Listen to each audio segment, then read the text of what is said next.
Fala galera do De Olho no Jogo, vamos assistir aqui os melhores momentos de Flamengo e LDU e também vamos ouvir ao Felipe Luiz enquanto assistimos aqui os melhores momentos. Você que não é inscrito no canal, inscreva-se, vai ser bom demais ter você aqui com a gente. Flamengo que jogou muita bola ontem, parabéns ao time do Flamengo.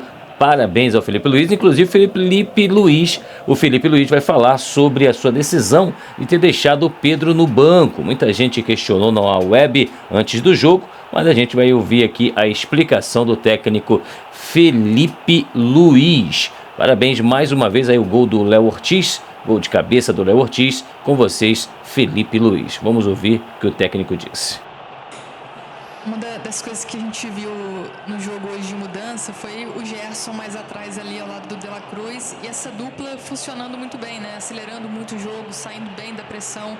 De La Cruz muito rápido e o Gerson fazendo uma grande partida. Na minha opinião, ele vinha de algumas partidas abaixo e hoje a gente viu o Gerson ditando muito esse ritmo do meio-campo. Queria que você comentasse essa escolha, a preparação para esse jogo e a montagem desse meio de campo com os desfalques que você tinha. Obrigada. Bom, primeiro dizer que o Gerson é um jogador que se sacrifica muito pela equipe, E mesmo nos jogos que vocês podem ter visto ele abaixo, por exemplo, né, que foi cobrado na altitude no jogo contra a LDU, é o jogador que mais correu. Foi o jogador que mais se sacrifica, porque muitas vezes, como eu falei, ele tem que pressionar o atacante, o zagueiro, e depois voltar para ajudar o Wesley baixo.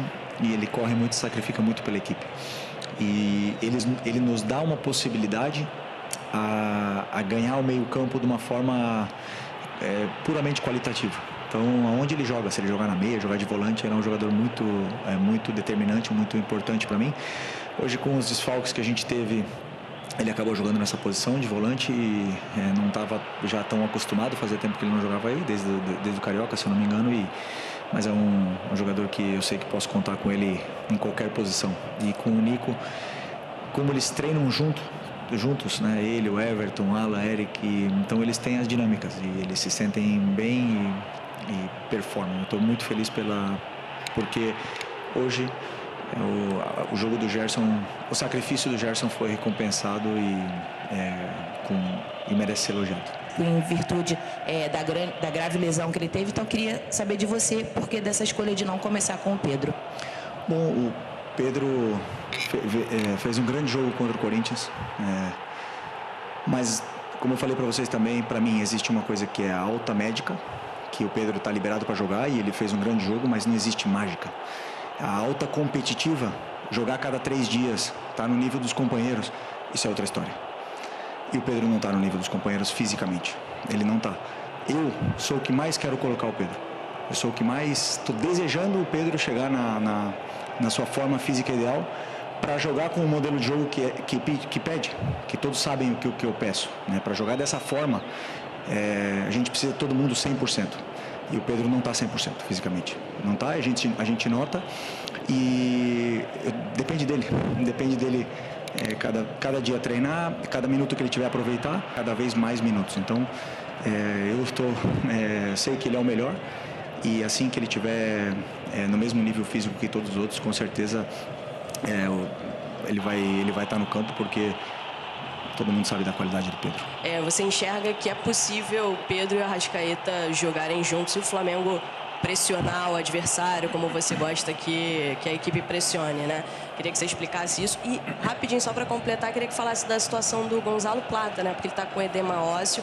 Ele acabou jogando aquele jogo lá contra o Botafogo da Paraíba. Foi alguma questão de erro de planejamento?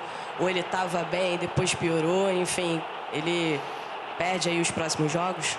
Bom, a questão se eles podem jogar junto, obviamente que eles podem jogar junto. Eles jogaram em 2022, fomos campeões juntos com o Gabi na equipe, jogaram juntos agora esses jogos, e o que nós temos que ver é como o Arrasca está correndo, como o Arrasca está fisicamente na melhor forma que eu vi nos últimos 5 ou 6 anos. E o Pedro precisa chegar nessa forma. A hora que o Pedro chegar na forma física ideal, no seu 100%, ele vai nos dar para a equipe o que a equipe precisa. E todo mundo pode fazer. Todo mundo. Só precisamos que ele esteja do mesmo nível físico que os seus companheiros no dia a dia. E, desculpa que O Plata. O Plata teve um edema ósseo, não sei, um gesto estranho no joelho contra o Vasco, e teve um edema ósseo e ele teve muita dor nessa primeira semana, viajou para LDU, não conseguiu jogar, conseguiu se recuperar e a dor dele melhorou toda.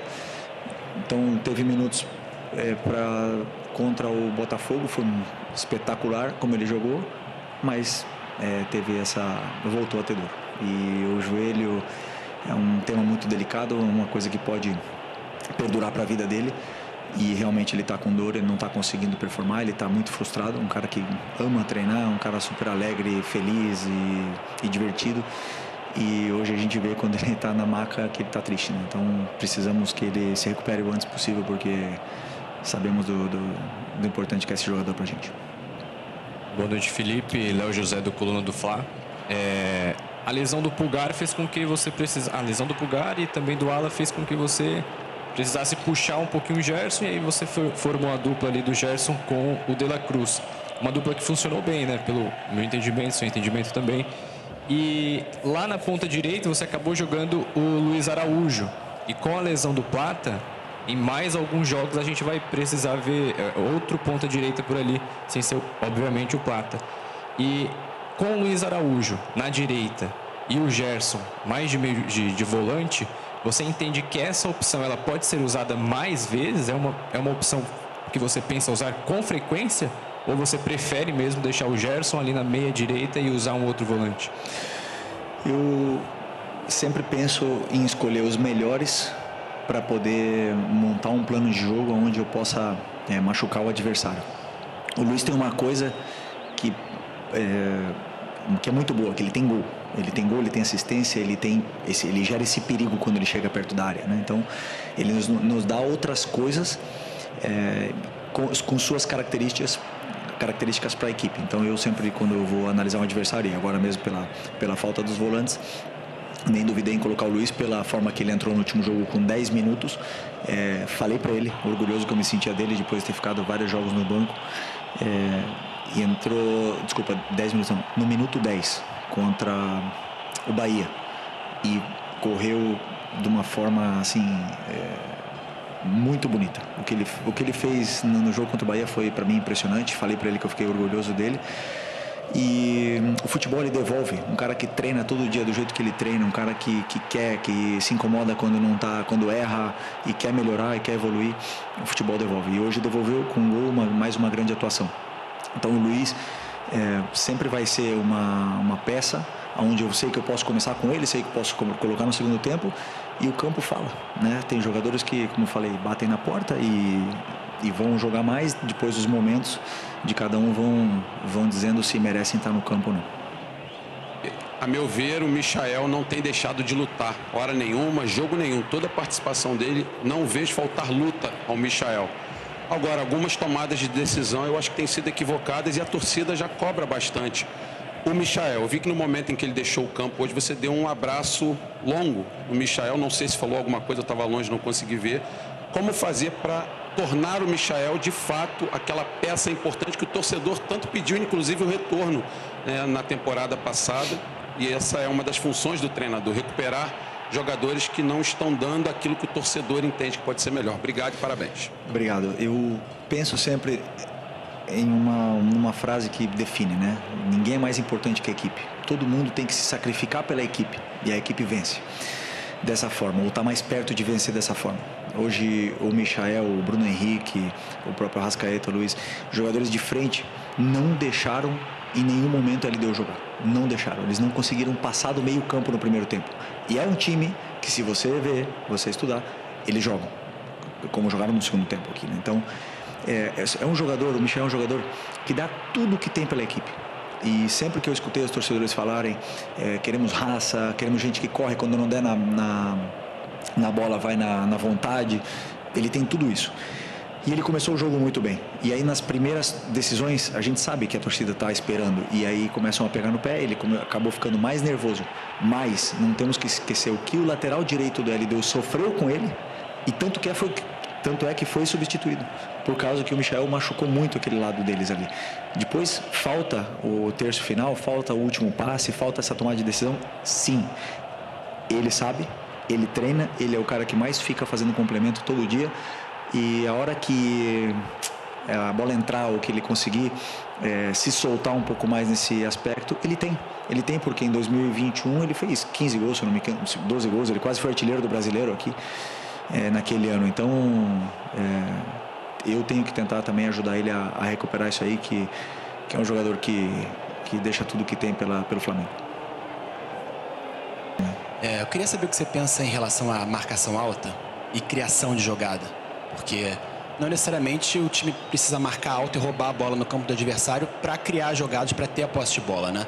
Salvo engano, até o Guardiola falou que roubando a bola no campo do adversário você está muito mais próximo do gol e a chance de fazer gol é muito maior. Mas, ainda assim, se o time marcar médio para baixo, consegue retomar e até ter a posse de bola, não perder e criar mais jogadas, né? Então, queria saber em relação a isso, sobre jogadores que talvez não marquem tão bem assim pressão, como talvez o próprio Arrascaeta, o Pedro nesse momento, Gerson, não sei se você concorda, se eles podem jogar juntos até dessa forma um pouco mais compacta, até para quando furar essa linha de marcação logo do campo de ataque, não gerar espaço atrás, né, no campo de defesa. Para mim, a única diferença, por exemplo, de um Bruno Henrique, Pedro, Arrasca e Plata, que são jogadores, é a intensidade na pressão. Mas a pressão todo mundo pode fazer. O que acontece? A gente só olha a pressão alta.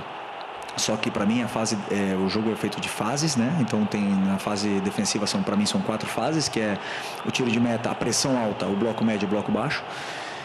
E todos eles têm que fazer as 4 fases. Ou seja, tem que pressionar o tiro de meta, temos que pressionar alto quando a bola está no pé do goleiro, e quando eles rompem a nossa pressão, nós temos que saber fazer um bloco médio, temos que voltar todos.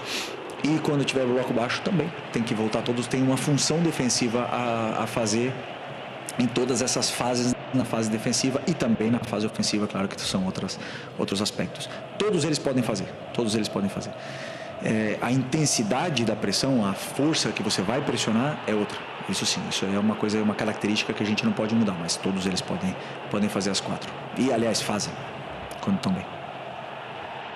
Então aí para vocês, Felipe Luiz, os melhores momentos. Escolhemos aqui as melhores respostas do Felipe Luiz, colocamos para você. Você que não é inscrito no canal, inscreva-se, ajude o canal a crescer. Muito obrigado e até o próximo vídeo aqui com a gente.